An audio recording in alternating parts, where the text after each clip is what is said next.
সবাইকে স্বাগত নুপুরের গল্প থেকে। নুপুরের গল্পের ঠেক। আজ ছোট একটি অনুগল্প, রণজিৎ সরকারের রেড কার্ড।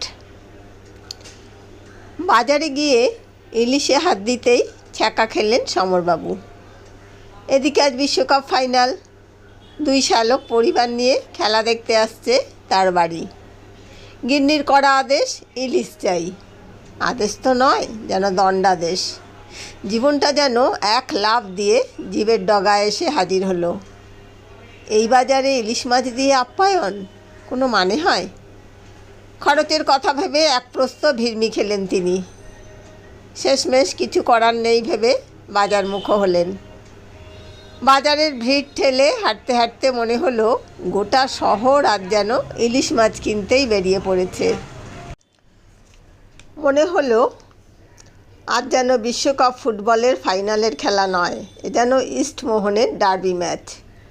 বিরক্ত হলেন মনে মনে। হুজুগপ্রিয় বাঙালির আর কিছু হবে বলে মনে হয় না। নেতাই মাছওয়ালা একগাল হেসে বলল, আসেন দাদা, একখান দি।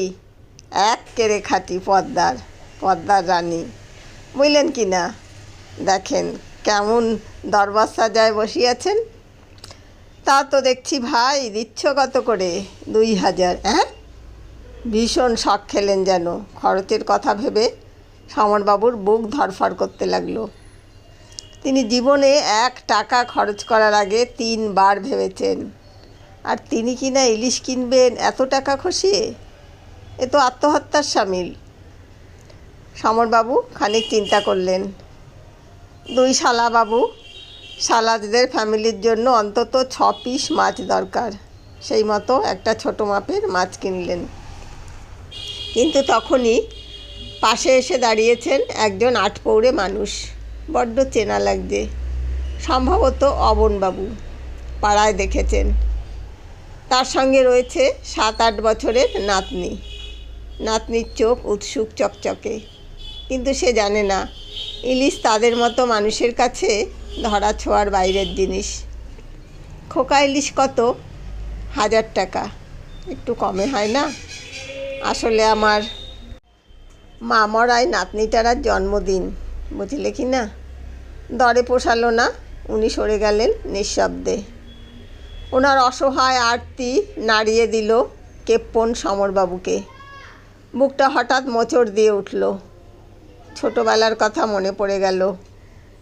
জন্মদিনের দিন তার মায়ের সেই বিষণ্ণ মুখটা মানসপটে ভেসে উঠল।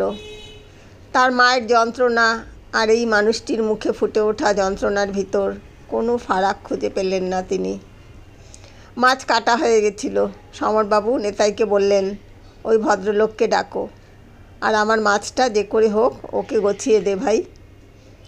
অবাক নিতাই হেঁকে উঠল, ও দাদু, শুনছেন? চলে গেলেন যে?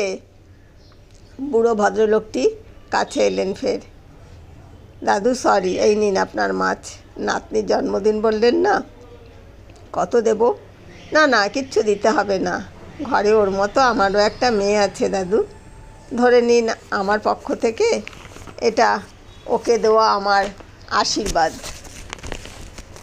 বিস্মিত ভদ্রলোক নাতনির হাত ধরে এগিয়ে গেলেন। যেতে যেতে নেতাইয়ের কথা তার কানে গেল। দাদা, এটা কেমন হলো? মাছটা ওদের দিয়ে দিলেন কেন? নেতাই, বিশ্বকাপ আমরা কোনো দিন খেলবো কি না বলতে পারি না, জিতবো কি না তাও জানি না, তবে কারো মুখে হাসি ফোটানোর আনন্দটা কেমন হতে পারে তা আজ বুঝলাম।